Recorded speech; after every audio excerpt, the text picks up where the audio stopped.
commissioner na fuming mad kasi gusto niyang i-dismiss ang isang empleyado, driver or whatnot, nag-awol. Anong gagawin?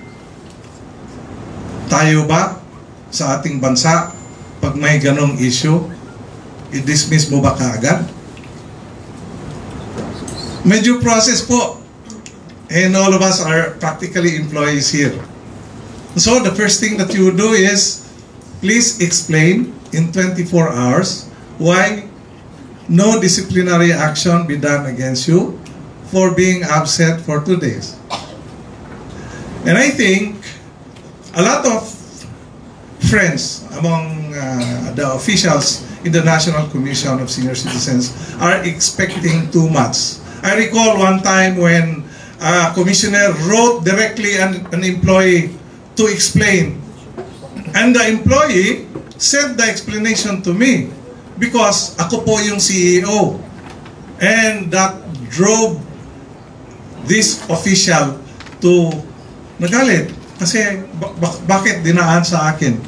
I would like to say that we have to go into defining our roles and functions. Ako po ay chairperson and CEO.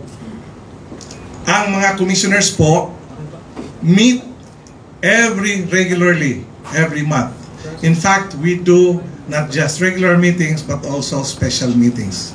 Kapag may mga tanong naman at may investigasyon, sana po lahat na. Hindi lang chairperson, pati din yata commissioners, and pati lahat ng mga empleyado. Kasi this is the way that we will be able to achieve strength for our constituency, the senior citizens. Offhand, we would like to tell you that ang National Commission of Senior Citizens ay isang bagong ahensya ng pamahalaan which was established in 2019, but nagkaroon ng 3 commissioners in 2020 and therefore cannot hold business dahil out of 7, 3 lang.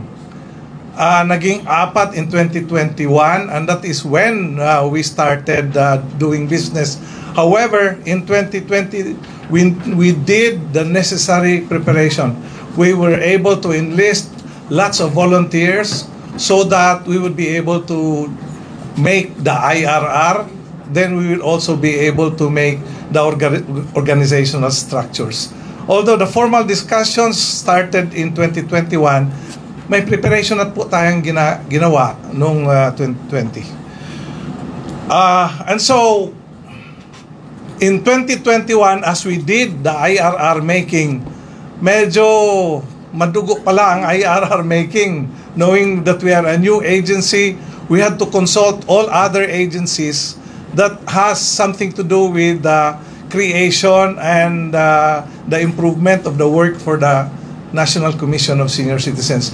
It took us several months, and in August, we were able to finish our IRR. But since finalization process can take time, it was published only in October.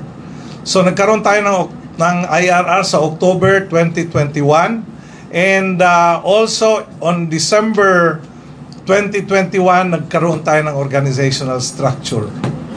And then of course, since nagkaroon tayo ng organizational structure, we were anticipating this problem.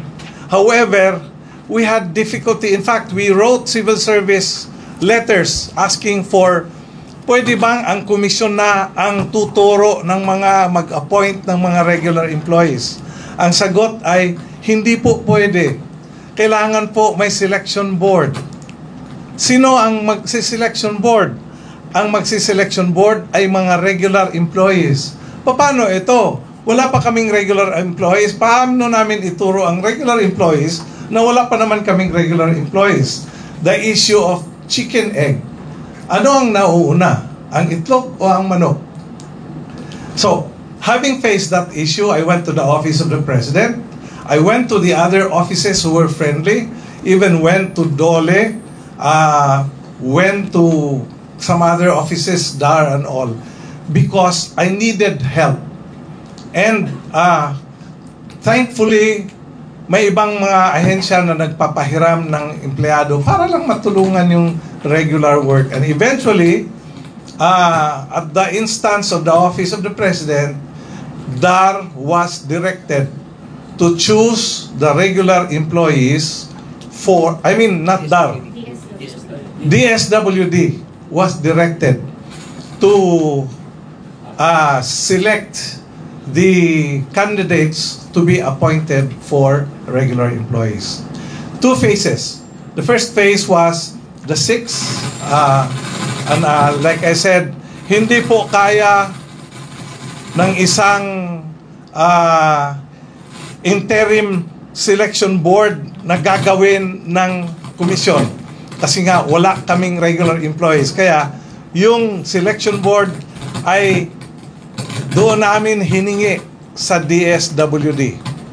And when we sought the help from DSWD, thankfully, ginawa nila yung pagpili ng 6. The next step that we did was in February of 2022, hiningi namin ang tulong.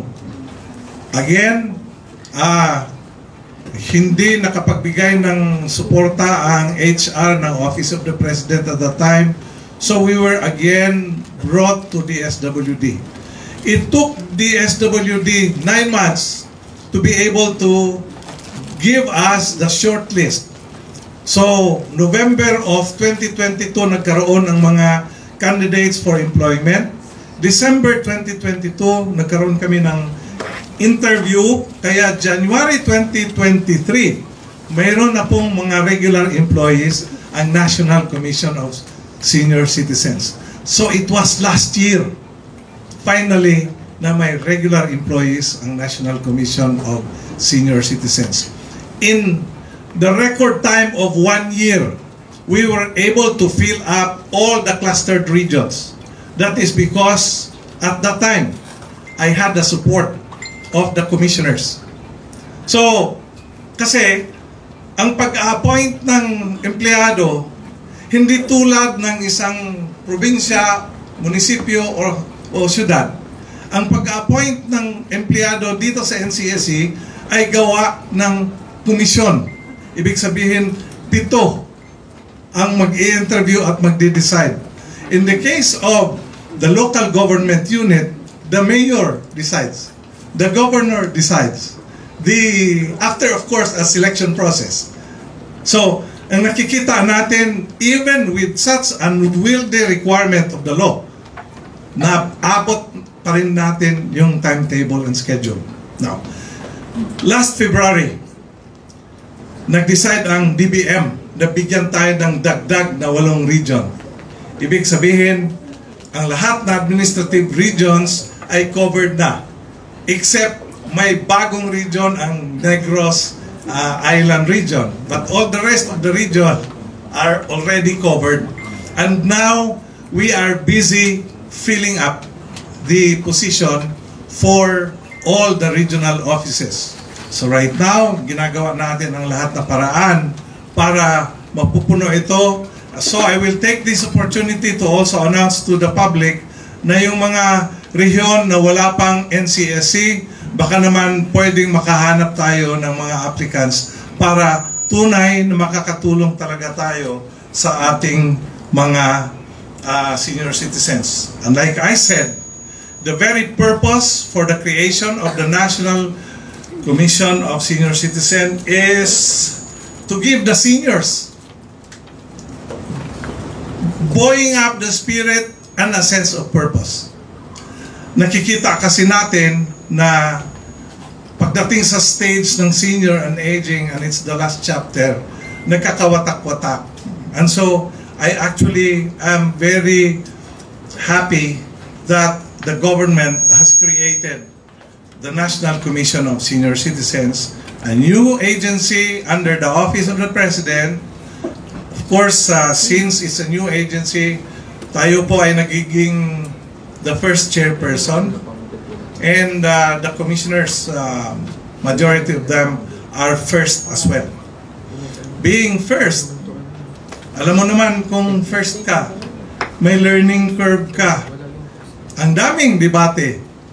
In fact, yung mga debate namin ay pinapadala namin sa ibang ahensya ng pamahalaan. There are just certain things that I think makes a lot of pain to us. One is, I am not used to name-calling, shaming, blaming, in fact, labeling. Ang dami pong mga words na ginagamit para ipahiya. And I'm worried because pag ipinahiya mo isang tao, pati ang gobyerno pinapahiya mo na rin. So I hope that this will clarify things, and if you feel that you need to ask those questions coming from that point of view of aggressive languaging, I will still appreciate it because I think I need to explain things to you. Finally, the basic elements of due process needs to be observed.